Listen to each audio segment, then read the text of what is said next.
Hi, welcome to Churchill County Library Storytime. My name is Jess. The book I have for you today is called A Snowman Named Just Bob, and it's written by Mark Kimball Moulton and illustrated by Karen Hillard Crouch. And Lang Books published this book.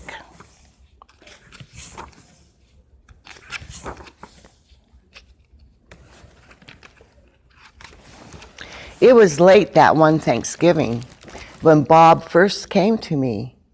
A joyful day of food and fun with friends and family. We had feasted well, as I recall, on Mother's fine cooked fare, then settled down to rest a while and nap without a care. No one knew what was to be as daylight grew quite dim, that soon our lives would be so changed simply because of him. The weatherman reported no snow was due that night, but as we slept, the clouds rolled in, obscuring all the light. And though the weatherman had tried, he never could have said just what was forming in the sky directly overhead. The moon grew bright, then disappeared, then broke into a laugh. The stars began to dance a jig. The clouds just split in half. In retrospect, I do believe that magic came that night. No ordinary storm, you see, could stir up such a sight. The sky began to whip around, then settled on its way. The wind skipped lightly through the trees, inviting me to play. It took a while, but late that eve, a tiny snowflake fell.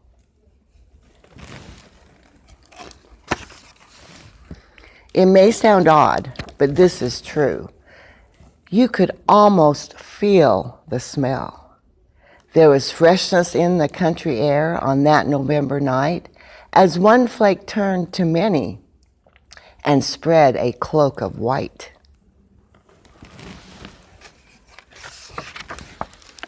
Just when it seemed the storm might pass, or at least be mild, the moon came out and gave a wink, and then stood back and smiled. And this is when I dare to say that Bob first came to be, as peace fell lightly like a robe over every hill and tree. He fell upon my windowsill, he landed in my hair, he frosted all my neighbors' homes and blew throughout the air.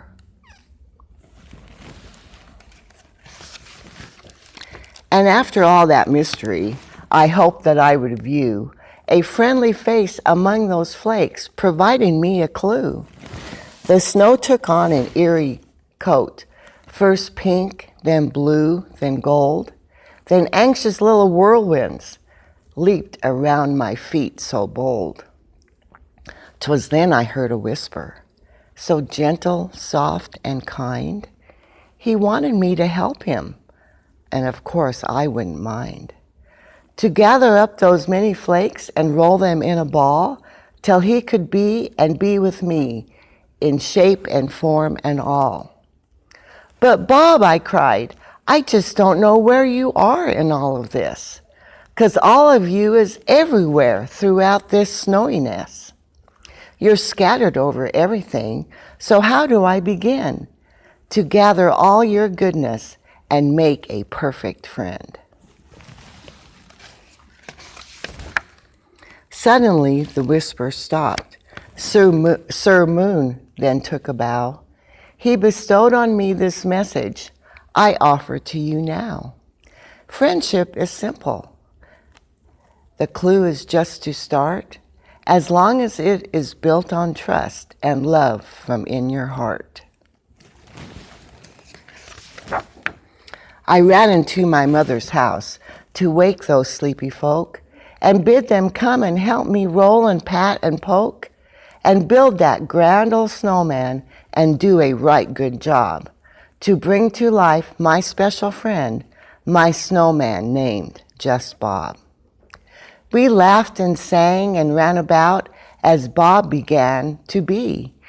We gathered up what we would need everything was free.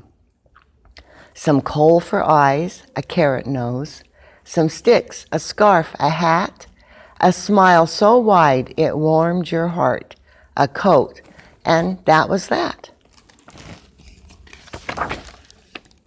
Perhaps you think so far that magic ruled that day.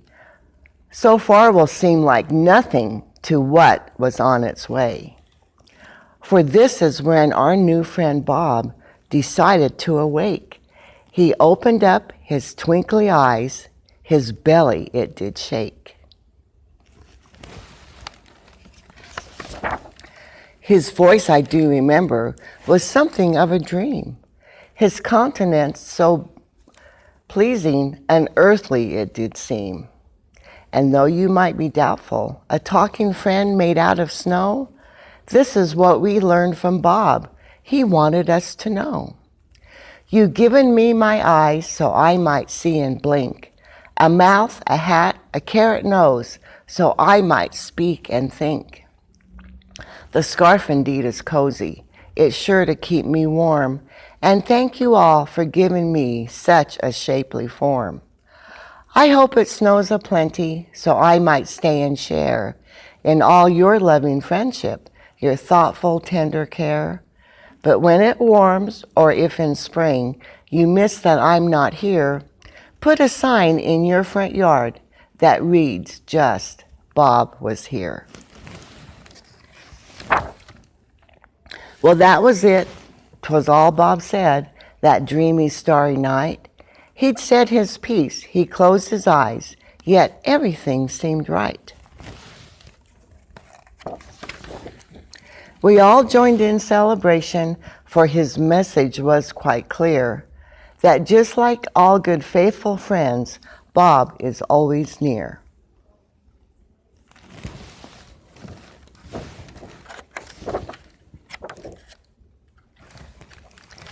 And they put a sign in their yard in the spring, and it says, Bob was here. And there's the carrots and the scarf. I hope you like that story. And of course you can pick up a packet here at the library for an activity to go along with this. And yes, you guessed it, you can make your very own snowman, just not out of snow.